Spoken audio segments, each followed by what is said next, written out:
이번엔 일본 소식입니다. 코로나19에 물난리까지 더해져서 상황이 심각합니다. 특히 일본 서남부 규슈 지역에 피해가 집중됐는데요.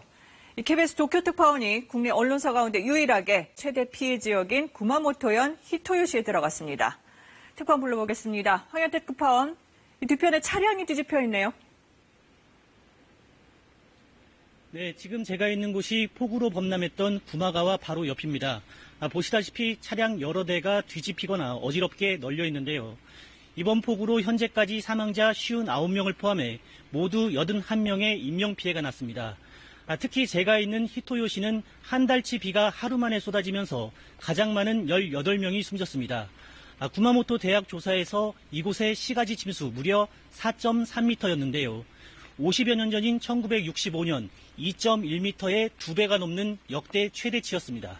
코로나19의 폭우 피해까지 겹친 히토요시의 모습을 취재했습니다.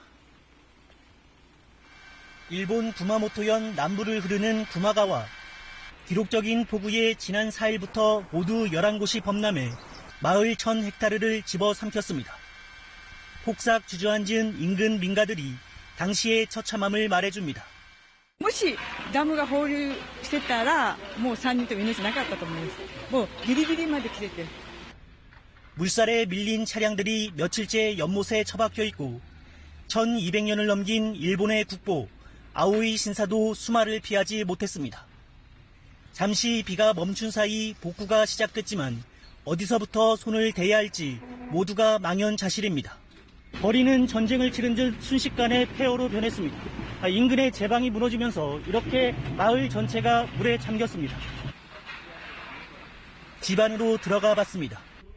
시계가 멈춘 시간은 지난 5일 아침 8시쯤.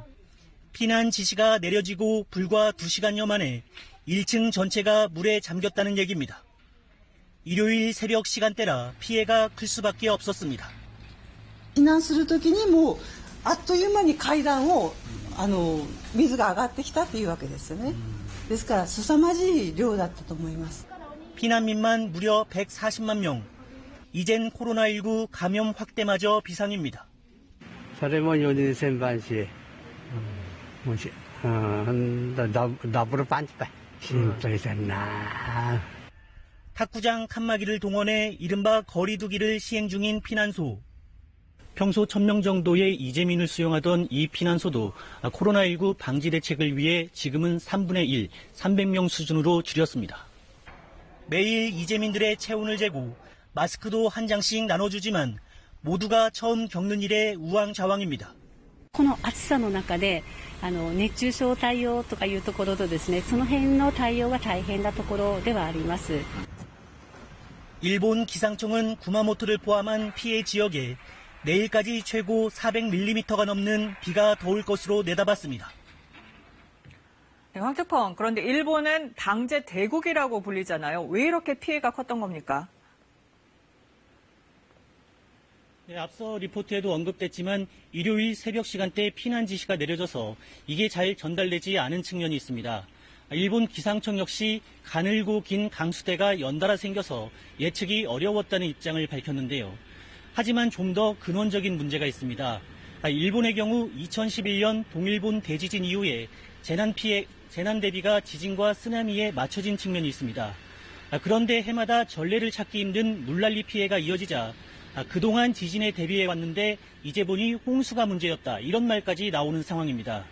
특히 최근 일본이 주목하기 시작한 게 이른바 복합재해인데요. 태풍과 폭우, 홍수, 지진 등 2개 이상의 재해가 결합해 발생하는 재해입니다. 향후 일본의 재해 대책, 우리에게도 참고할 측면이 있어 보입니다. 지금까지 구마모토에서 전해드렸습니다.